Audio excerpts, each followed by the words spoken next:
الحمدلله رب العالمین و صلات و سلام علی رسول الله. دوستان عزیز، ما فعلا در ولسوالی خلم قرار داریم. میخوایم که این زیبایی و سرسبزی خلم بر شما نشان بدیم.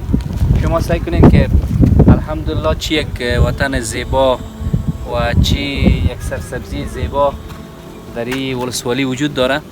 اکثریت کشتکار که دیگه پرسان کردیم، درختایی که شما دیگه پایان میبینید انار است، بسیار انار خوب، حاصلش در ماه میزان میشه و همچنان بادام، اینجا بسیار بادام خوب، انار خوب و انگور هم بعض تاکایش وجود داره. شما یک دفعه سعی کنید در تصویر انشاءالله براتون در تصویر نشان میده که چی یک زیبایی های تا چشم کار میکنه، سرسبز و خرم است و یک وطن زیبا داریم. با امیدی که وطن ما به طرف صلح، رفاه و آسایش دائمی بره و مردم ما از این آب و هوای زیبا استفاده کنن. کسایی که در بیرون هستن انشالله که ویدیو خوشتان میاد و دلتان پیش وطن میتپه. واقعا افغانستان وطن ما یک جای زیبا است. شما زیبایی های زیره انشالله ببینید.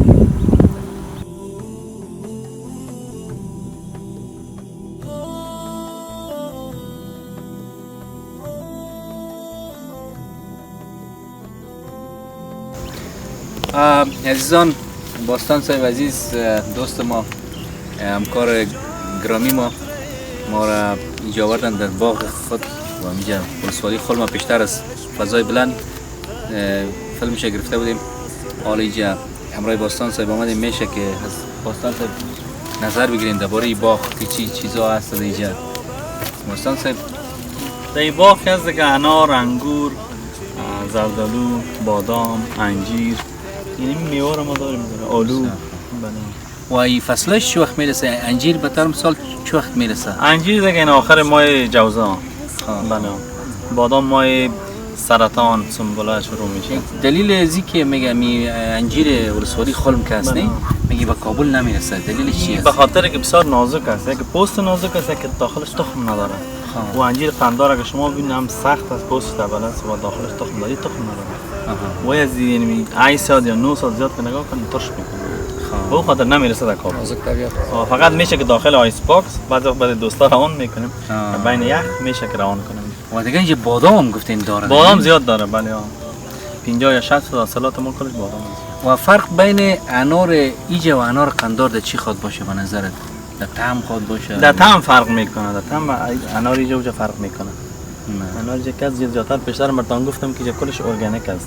اینجا ما از کود کیمیایی از چیز استفاده نمیکنیم. کلش طبیعی است. بله فرق میکنه. ما درختای زردالو رو پیشتر تست کردیم. بله دیدم زردالو رو شما ببینیم رسیده بودن. اون طرف اگه نشان بدی و درختای زردالو دو قسمت است.